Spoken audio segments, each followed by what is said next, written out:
हर हर महादेव। आज हमारे चंद्रायण यज्ञ का 10वां दिन। आज का दिन है रविवार।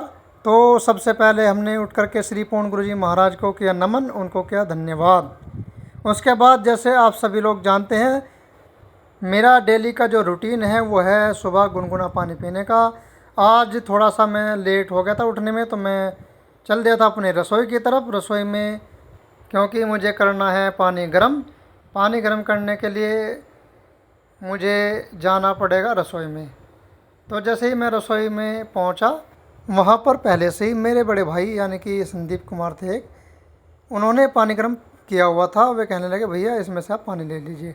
तो मैंने उनसे पानी लिया और अपने कांच के गिलास में पानी धीरे धीरे हल्की घूंट के साथ पानी पीना शुरू कर दिया।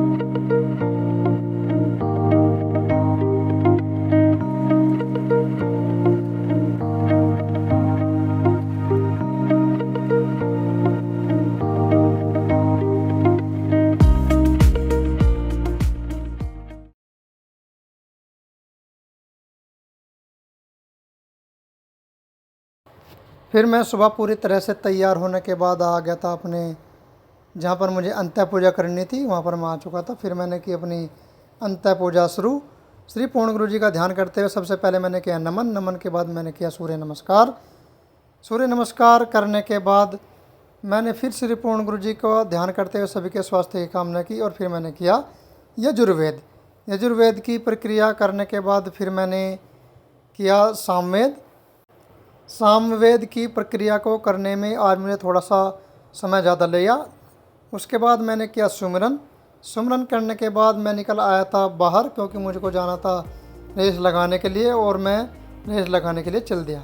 जैसे ही मैं अपनी मेन सड़क पर आया तो देखा कि हमारे बराबर में जा रही थी ट्रेन। मुझे लगा कि इस नज़ारे को कैमरे में कैद किया जाए, तो मैंने कैमरे में कैद कर लिया। उसके बाद मैंने कर रही अपनी रेस स्टार्ट, यानी कि हल्की दौड़ शुरू। और आज मैंने रेस के लगाए 2 राउंड, यानी कि आज मैंने लगभग 3 किलोमीटर की रेस लगाई। रेस लगाने के बाद मैंने वही अपना हल्की फुल्की एक्सरसाइज जो मैंने शुरू की, क्योंकि हल्की फुल्की एक्सरसाइज करने से मेरा शरीर पूरे तरह से एक्टिव रहता है और शरीर में एनर्जी बनी रहती है। शरीर के जो अंग है, जो बॉडी के जो मेरे पार्ट्स है, वो पूरी तरह से एक्टिव हो जाते हैं और खुल जाते हैं। और फिर स्ट्रेचिंग वगैरह की मैंने हल्की हल्की सी, और अपने हाथों को भी मैंने चारों ओर घुमाया। आज की एक्सरसाइज करने के बाद मुझे आ चुका था ढेर सारा पसीना, ये आप देख सकते हैं। तो मैं ढेर सारा पसीना सुखाने के बाद फिर मैं आ गया था अपने किचन में, क्योंकि संडे हो या मंडे मेरे को तो डेली खाना बनाना ही पड़ेगा, क्योंकि भाई खाना है तो बनाना तो पड़ेगा। तो इससे मुझे कोई कॉम्प्रोमाइज़ नहीं करना होता है। छुट्टी हो या ना हो, मेरे को खाना बनाना पड़ता है। तो उसके लिए मैंने कर दी थी दालों की धुलाई। दाल धुलाई करने के बाद मैंने उसको डाल दिया था कुकर में। कुकर में डालने के बाद मैंने उसमें उसके साथ ही डाल देते मसाले, और उसमें कटी हुई प्याज और टमाटर और हरी मिर्च डाल के उसमें लगा दी थी मैंने लगभग 3 सीटी। 3 सीटी के बाद हमारी दाल उबल चुकी थी। फिर मैंने उसमें लगाया जीरे का तड़का। जीरे का तड़का लगाने के लिए मैंने जीरा और तेल को मैंने इस्तेमाल किया। रसोई के काम समाप्त होने के बाद, क्योंकि भाई पूरे हफ्ते के पड़े हुए थे कपड़े, तो मैंने अपने कपड़ों की धुलाई शुरू कर दी।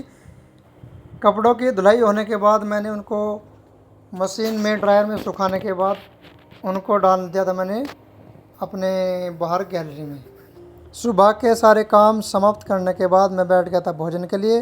तो फिर मैंने किया श्री पूर्ण गुरु जी को धन्यवाद। धन्यवाद करने के बाद लेके श्री पूर्ण गुरु जी का नाम मैंने कर दिया था खाना प्रारंभ। खाना खाने के बाद ऋषभ भाई कहने लगे कि भैया जाना है हमको मार्केट में। तो मैंने कहा चलो भाई आप अपनी बाइक उठा लो और मैं एक भाई के साथ बैठ लेता हूँ। जो भाई बाइक चला रहा था ये कहने लगे मेरी वीडियो शूट करो। तो मैंने कहा ठीक है भाई।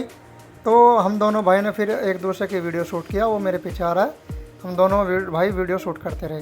फिर हम पहुँच गए थे मेन हाईवे पर। मेन हाईवे पर पहुँच करके देखा कि कावड़ियों का लगा हुआ था जाम, क्योंकि आजकल कावड़ियों की चल रही है मेन हाईवे पर भीड़। और भीड़ से निकलने के बाद हम पहुंच चुके थे अपने दोराला में। दोराला में पहुंचने के बाद हमने कुछ लिए फलों वाले से कुछ फल, क्योंकि चंद्रायण यज्ञ का समय चल रहा है, थोड़ा सा लिक्विड लेना भी ज़रूरी है।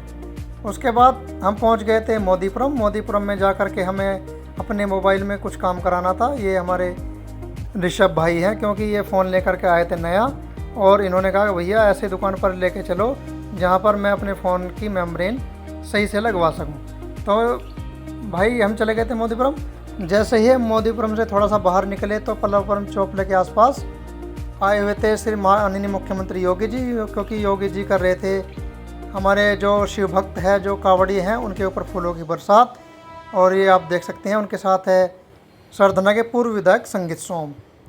फिर हम आ गए थे अपने घर। घर आकर के हमने बनाया नारियल के दूध से मैंगो शेक पी करके हमने फिर मैं आ गया था शाम के समय अपने रेलवे ट्रैक पर। देखा कि वंदे भारत एक्सप्रेस जा रही है, तो मैंने उसको वीडियो में ले लिया। या वंदे भारत देख सकते हैं, वंदे भारत जा रही है। वंदे भारत जाने के बाद फिर मैंने सोचा कि क्या किया जाए। फिर मैंने देखा कि ये एक मेरा मित्र है जो आज हमसे मिलने के लिए आया हुआ था। फिर हमने देखा कि आज का सूर्य ढलने वाला है, तो सूर्य देव महाराज को भी हमने किया प्रणाम और इसको भी लिया हमने अपने वीडियो में। शाम के समय जब मैं रेल की पटरी पर टहल रहा था तो सामने से आ गई थी एक मालगाड़ी की ट्रेन। तो फिर मैंने सोचा कि इस मालगाड़ी की ट्रेन को भी लिया जाए अपने वीडियो में। इस मालगाड़ी को भी लिया हमने अपने वीडियो में, क्योंकि मालगाड़ी काफ़ी लंबी थी। और जैसे ही मालगाड़ी ख़त्म हुई, बराबर की पटरी पर एक और ट्रेन जा रही थी, तो हमने उसको भी लिया अपने वीडियो में। देखा कि एक साथ 2 ट्रेन जा रही थी। जैसे ही शाम का समय हुआ, श्री पूर्ण गुरु जी महाराज का आदेश है कि अपने अपने घरों में कम से कम 5 दीपक जलाने हैं। तो हमने किए थे अपने घर में 5 दीपक प्रज्वलित। दीपक प्रज्वलित करने के बाद श्री पूर्ण गुरु जी महाराज की हमने की गुरु वंदना। गुरु वंदना करने के बाद हम सभी लोग कर रहे थे गुरु महाराज के भजनों का कीर्तन। कि श्री पूर्ण गुरु जी महाराज कहते हैं कि चंद्रायण यज्ञ का पवित्र महीना चल रहा है, और जितना ज़्यादा आप श्री पूर्ण गुरु जी महाराज के भजनों का भजन कीर्तन करेंगे उतना आपको पुण्य लाभ होगा। जब हम श्री पूर्ण गुरु जी महाराज के भजनों का कीर्तन कर रहे थे तो हमें बहुत ही आनंद आ रहा था। ये आप देख सकते हैं कि सभी लोग कितने भाव से श्री पूर्ण गुरु जी महाराज के भजनों का वंदन कर रहे हैं। श्री पूर्ण गुरु जी महाराज की वंदना के बाद हम लोगों ने किया उनके श्री चरणों में प्रणाम। और आज का ब्लॉग हम करते हैं समाप्त। बोलो जय हिंद, जय श्री परम धाम।